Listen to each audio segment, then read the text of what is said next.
Welcome to the Amnayalife podcast. Today we will talk about how years of hard work and classes still left one woman paralyzed in real-life English conversations, and what finally broke that frustration cycle. I'm your host, Jack Smith, and I'm here with Tsai Yaling, who has an incredible story to share about her English learning journey.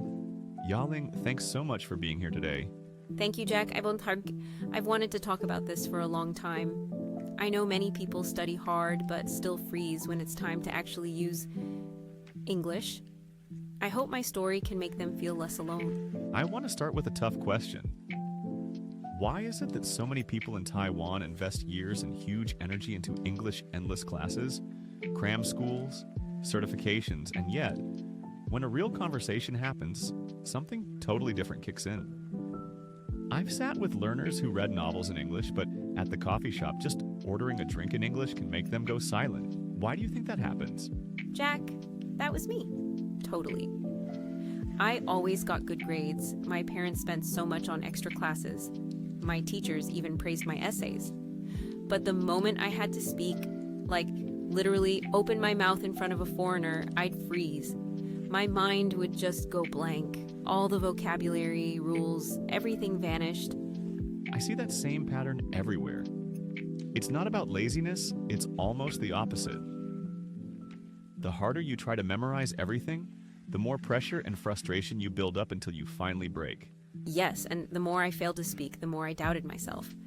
There's almost this shame. Why am I still stuck when I've worked so hard? What's interesting about this is the real test doesn't happen in the classroom. It happens when you're put on the spot in the real world, outside your safe zone.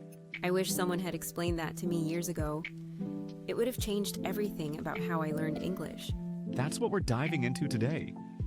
What really causes that freeze, and how Yaling finally broke through, building real confidence on the other side.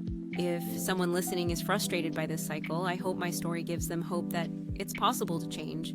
Before we dive deeper into Yaling's story, I want to let you know, if you're struggling with the same challenges we're talking about today, there's a free class I've created that breaks down the real reasons blocking your English fluency. You can find the link in the episode description. It's going to show you exactly how to remove these blocks. Okay, Yaling, let's get into your story. Sounds good, Jack? My struggle started early, in junior high in Hsinchu. My whole life revolved around after-school English programs, weekly vocab lists, and mock exams. The routine paid off on paper. I aced my tests.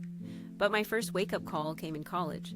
A British exchange student asked me for directions on campus, and I panicked so much I could only point and mumble, "Library, over there," and then I ran away.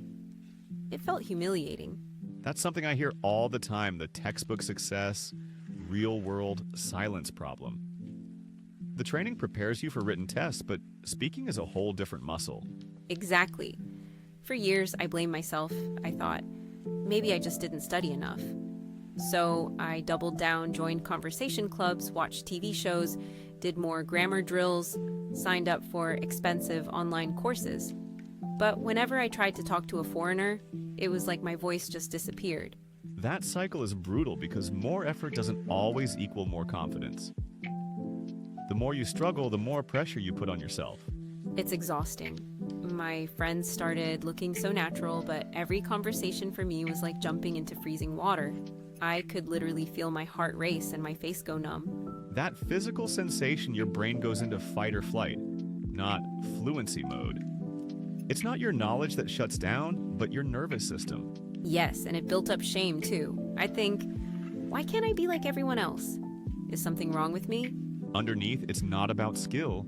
It's about fear of being judged, embarrassed, or not respected for all your hard work. That's right. The pressure to prove myself was huge. I remember even my mom would say, "We spent so much on your English, don't waste it." That made the block even heavier. It's a cultural pattern, so much focus on achievement and results, but not enough on real messy practice and emotional safety. Absolutely.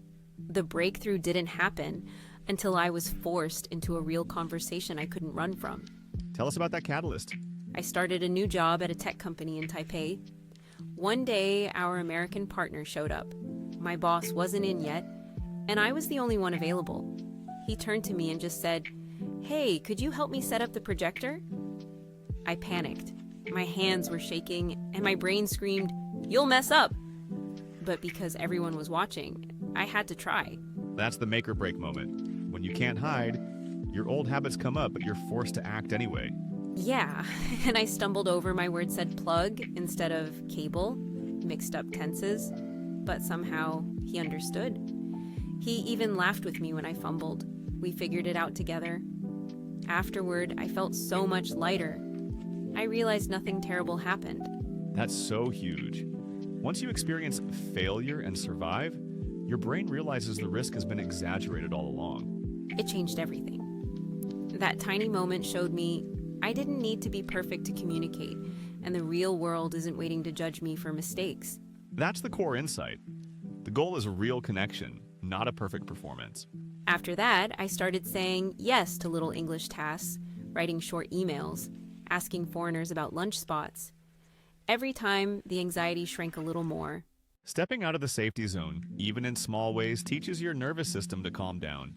The progress was messy, but real. I learned that courage grows by doing, not overthinking. So, looking back, what were the underlying dynamics in your story? It was really about switching from a test mindset to a communication mindset. For years, I measured success by right answers, not real connection. That shift is everything. The Taiwanese system rewards correct answers, but life rewards willingness to interact mistakes and all. I realized I could only grow by making mistakes in real conversations, not in my head. What was the mindset shift that stuck with you most? That English is a tool, not a grade. If people understand me, I've succeeded, even if it wasn't perfect. What made that so hard to internalize? I was raised to fear failure, not to welcome it. I had to allow myself to be a beginner again, even after years of study. If you could go back to that first real English encounter now, what would you do differently? I'd just take a breath and focus on communicating, not impressing. I'd let myself smile, make mistakes, and enjoy the process. That relaxed, present mindset is so much more effective than memorizing another 1,000 words. For sure. Now, I see English as an adventure, not a test. You're definitely not alone. Almost everyone in Taiwan with academic success in English goes through this frustration. I want them to know it's normal. You can be smart and still struggle. It's not your fault. The hardest part is giving yourself permission to be imperfect and still proud of yourself. Exactly. One brave step at a time. My top 3 tips first. Make one real-life English interaction goal each week. Ask for directions, order food, or talk to a coworker no matter how small. That's perfect. It keeps fluency connected to daily life, not just textbooks. Second, after any real English experience, write down one thing you handled well, even if it's tiny. That builds positive momentum and rewires your focus away from failure. Third, find a safe practice partner, someone you can laugh with and fail together. Celebrate mistakes as wins. Shared vulnerability is what creates real progress and less pressure. Exactly. The more fun you make it, the faster your brain relaxes.雅伶, your story is such powerful proof that persistent frustration doesn't mean you're broken. It means you're on the edge of breakthrough. Thank you, Jack. I hope everyone listening knows that the first step is always the hardest, but it's what makes fluency real. Your courage will inspire others to step out of their comfort zone, too. Imagine using English confidently in your life, not perfectly, but bravely and joyfully.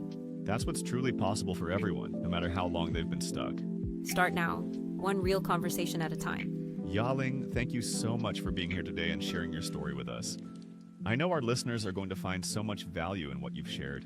Thank you for having me, Jack. I hope my experience helps someone out there. I'm sure it will. And to everyone listening, if you want to discover the real reasons that are blocking you from speaking English fluently, click the link in this episode to watch a free class that will show you how to remove these blocks.